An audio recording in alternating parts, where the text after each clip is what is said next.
శుభోదయ బచ్చో. ఈరోజు పాఠం భర్తృహరి సుభాషితాలమ్మ. ఇది ప్రవేశిక 3వ పేపర్లోది తెలుగు పాఠం అన్నమాట. ఏనుగు లక్ష్మణ కవి రాసిన పాఠం ఇది. భర్తృహరి సుభాషితాలు, పేజ్ నంబర్ 13. అందరూ తీయండమ్మ చక్కగా. భర్తృహరి సంస్కృత కవి. ఈయన గ్రంథం సుభాషిత త్రిశతి. ఇందు నీతి, శృంగార, వైరాగ్యములనే 3 భాగాలు ఉన్నాయన్నమాట.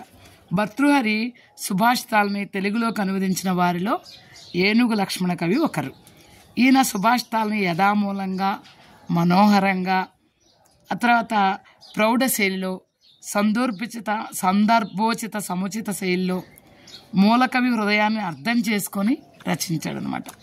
ఈ సుభాషిత త్రిశతిలో అనేక పద్యాలు పండితుల్ని, పామర్ని కూడా ఆకర్షించడం చేత విస్తృత ప్రచారం కలిగిందనమాట.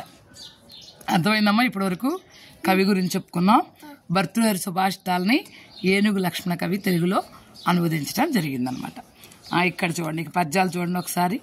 ఆకాశంబున నుండి శంభుని శిరంబందుండి, సీతాద్రి సుశ్లోకంబైన హిమాద్రి నుండి, భువి భూలోకంబునందుండి, అస్తోకాంబోధి భయోధి నుండి, పవనాంధోలోకం జేరే గంగాకూలంకష పెక్కు భంగుల్ వివేక భ్రష్ట సంపాతముల్ అని ఏనుగు లక్ష్మణ కవి ఈ పద్యాన్ని అనువదించారు కదా. ఇందులో ఎంత బాగా ఇందులో వివరించారంటే, భర్తృహరి శంభుడు అంటే శివుడు, పయోధి అంటే సముద్రం, పవనాంధోలోకము అంటే పాతాళం, పెక్కు అంటే పలు, భంగులు అంటే విధములు. చూడండి, గంగానది మొదట ఆకాశం నుండి, ఆ తర్వాత శంభుని శిరం అంటే ఈశ్వరుని తల మీద, అక్కడి నుండి సీతాద్రి అంటే అక్కడి నుండి హిమత్పర్వతం మీద, ఆ పర్వతం నుండి భూమి మీద, భూమి నుండి సముద్రానికి, సముద్రం నుండి పాతాళానికి చేరుకుంటుంది. వివేక భ్రష్టులైన వారికి ఇదే విధంగా అనేక విధమైన పాటలు సంభవిస్తాయి అని చెప్పి ఇందులో ఈ పద్యంలో చెప్పబడిందనమాట. విద్య నిగూఢ గుప్తమగు విత్తము రూపము పురుషాలికిన్, విద్య యశస్సు భోగకరి విద్య గరుండు విదేశ బంధుడున్, విద్య వశిష్ట దైవతము విద్యకు సాటి ధనంబులేదిలన్, విద్య నృపాల పూజితము విద్య నెరగని వాడు మర్త్యుడే. చూడండి, ఇక్కడ విద్య యొక్క గొప్పతనం ఈ పద్యంలో చెప్పడం జరిగింది. అర్థాలు చూడండి. గుప్తము అంటే రహస్యము, విత్తము అంటే సంపద, ఇలా అంటే భూమి, మర్త్యుడు అంటే మరణించినవాడు. విద్య రహస్యంగా దాచిపెట్టబడిన ధనం అన్నమాట. విద్యయే సౌందర్యం. విద్య మనిషికి కీర్తి, భోగాల్ని కలిగిస్తుంది. గురువు వలె సన్మార్గంలో నడిపిస్తుంది. విదేశంలో చుట్టంలా సహాయపడుతుంది. విద్య గొప్ప దైవం లాంటిది. ప్రపంచంలో విద్యకి మరేది సాటి లేదు. విద్య రాజసభల్లో పూజింపబడుతుంది కనుక విద్య లేనివాడు మరణించిన వానితో సమానం. చూసారు ఎంత బాగా చెప్పాడు.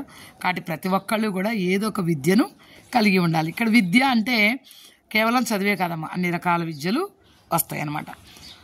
మొదల జూచిన గడు గొప్ప పిదప గురుచ, అది గొంచము తర్వాత నదిక మగుచు, ధనరు దినపూర్వ పరభాగ జనితమైన ఛాయ పోలిక గుజన సజ్జనుల మైత్రి.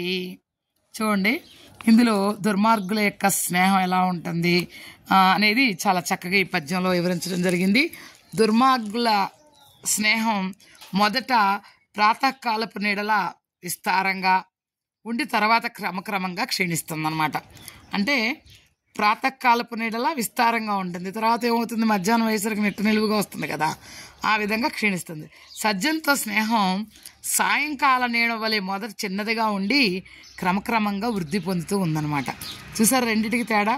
బుద్ధిమంతులు ఈ రెండిట్లో ఏది సరైందో గ్రహించాలి, మనమే గ్రహించాలి ఏది కరెక్ట్గా మనం ఎలా ఉండాలి అనేది. నేరము తప్త లోహమున నిల్చి అనామకమైన సించు, నా నేరమే ముత్యమొట్లు నలినీదల సంస్థితమై తనర్చు, నా నేరమే సుక్తిలోబడి మణిత్వముగాంచు, సమంచిత ప్రభం పౌరుష వృత్తులిట్లదనం, మద్యము నుత్తము గొల్చు వారికి. లోహము ఇనుము, నల్లీదళం అంటే తామరాకు, సుక్తి అంటే ముత్యపు చిప్ప. చూడండి, కాలిమ ఇనుంపై గనక నీరు పడిందనుకో తక్షణం ఏమవుతుంది, మాడిపోతుంది, నశించిపోతుంది. అదే నీటి బిందువు తామరాకు మీద పడితే ముత్యంలాగా ప్రకాశిస్తుంది. అదే బిందువు ముత్యపు చెప్పులో పడితే విలువగల కాంతివంతమైన ముత్యంగా మారుతుంది. అనగా నీచుల్ని ఆశ్రయిస్తే సర్వనాశనం అయిపోతారు. ఎలాగంటే ఇనుముతో పోల్చాడు నీచుల్ని. మధ్యముల్ని ఆశ్రయిస్తే సౌఖ్యాభాసము, ఉత్తముల్ని ఆశ్రయిస్తే వాస్తవ సౌఖ్యం కలుగుతాయి. చూసారా, మధ్యములు ఇక్కడ ముగ్గురిని వరించాడు. ఎవరెవరు? నీచులు, మధ్యములు, ఉత్తములు. కాబట్టి మనం ఎవరిని ఆశ్రయిస్తే మన జీవితం హాయిగా ఉంటుందమ్మా? ఉత్తముల్ని. కాబట్టి ఎప్పుడు కూడా మనం ఉత్తముల స్నేహంలోనే ఉండాలి అని చెప్పి ఇందులో చెప్పడం జరిగింది.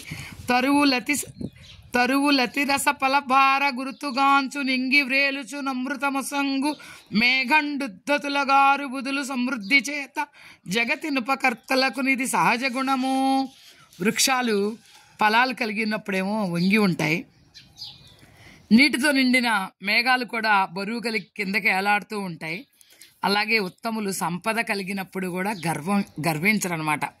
అంటే చెట్లు చూడండి వినయంగా వంగుతున్నాయి కదా, ఫలభారంతో నాటి భారంతో. అలాగే ఉత్తములు కూడా సంపదలు కలిగినప్పుడు గర్వం వహించరు.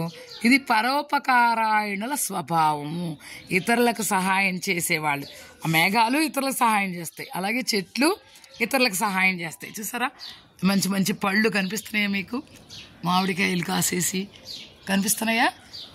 ఇవి మనకి సహాయం చేస్తాయి అన్నమాట. అలాగే మంచివాడు కూడా పరోపకార బుద్ధిని కలిగి ఉంటాడు. నెక్స్ట్, అఘము వలన మరల్చు హితార్థ కలితుంజేయు గోప్యంబుదాచు పోషించు గుణము విడవడాపన్ను లేవడి వేళనిచ్చు మిత్రుడీ లక్షణంబుల మెలంగుచుండు. అఘము అంటే చెడ్డ పనులు, చెడు పనులు. గోప్యము అంటే రహస్యం. మిత్రుడు చెడు పనుల నుండి నివారిస్తాడు, మంచి పనులకు ప్రోత్సాహాన్ని అందిస్తాడు. నిజమైన మిత్రుడు రహస్యాలను దాచిపెడతాడు, మంచి లక్షణాలని పెంపొందిస్తాడు, ఆపదలో ఆదుకుంటాడు, దారిద్ర్యంలో సహాయం చేసి ఆదుకుంటాడు. ఇటువంటి లక్షణ కలవాడే, ఇలాంటి లక్షణాలు ఉన్నవాడే నిజమైన మిత్రుడు. కాబట్టి నిజమైన మిత్రులు అందరూ కూడా కలిగి ఉండాలి. ఒకచో నేలను బవ్వళించు, ఒకచో నొప్పారు పూసజ్జపై, నొకచో శాకములారగించు, నొకచో నుత్కృష్ట శాల్యోదనం, ఒకచో బొంత ధరించు, నొక్క కతిరకిన్ యోగ్యాంబర శ్రేణిలే, లెక్కకు రానీయడు కార్యసాధకుడు దుఃఖంబున్ సుఖంబున్ మదిన్. పవళించడం అంటే నిద్రించటం, శాకం అంటే కూరగాయలు, తరి అంటే సారి లేదా చోట. ఒక చోట చూడండి, కార్యసాధకుడు ఎప్పుడు కూడా కష్టపడి పనిచేసేవాడు. ఎప్పుడు కూడా ఒక చోట మామూలు భూమి మీద కూడా నిద్రిస్తాడు, మరొకసారి అందమైన పూలపాన్పై కూడా నిద్రిస్తాడు. చూసారా, ఎక్కడైనా నిద్రపోతాడు. పట్టు పరుపుల మీదైనా ఆనందంగా నిద్రపోతాడు, కటిక నేల మీదైనా కూడా ఆనందంగా నిద్రపోతాడు. ఒక చోట కాయగూరలను ఆహారంగా స్వీకరిస్తాడు, మరో చోట చక్కని పంచభక్ష్యాలను భుజిస్తాడు. ఒక చోట బొంతగుడ్డను ధరిస్తాడు, మరో చోట పట్టు వస్త్రాలను ధరిస్తాడు. కష్టాలు వచ్చినా సుఖాలు కలిగినా ఒకే విధంగా ఉంటాడు కార్యసాధకుడు, నిరంతరం పనిచేసేవాడు. కష్టాలు కలిగిన వేళ దుఃఖించడు, సుఖ సంతోషాల వేళ సంతోషాన్ని పొందడు అనమాట. చూడండి ఎంత బాగుందో పద్యం. అందరం కూడా అలాగే ఉండాలమ్మా. నెక్స్ట్, ఖండితంబయ్యు భూజంబు వెండి మొలచు క్షీండయ్యన్న అభివృద్ధి చెందు సోముండి విత్వము విచారించి ఒడలు తెగిన జనములకు దాపమందరు సాధుజనులు. భూజము అంటే వృక్షము, సోముడు అంటే చంద్రుడు. వృక్షాన్ని ఛేదించినా అది మళ్ళీ మొలకెత్తుతుంది, చంద్రుడు క్షీణించినా మళ్ళీ తన కళలతో వృద్ధి చెందుతాడనమాట దిందనంగా. వీటిని గమనించిన సజ్జనులు కష్టదశను పొందిన వృక్షాల వల్లే మళ్ళీ అభివృద్ధిలోకి రావచ్చని నిరాశ చెందరు. ఎప్పుడు కూడా పాజిటివ్ యాటిట్యూడ్తో ఉంటారనమాట. अच्छा बच्चों, धन्यवाद।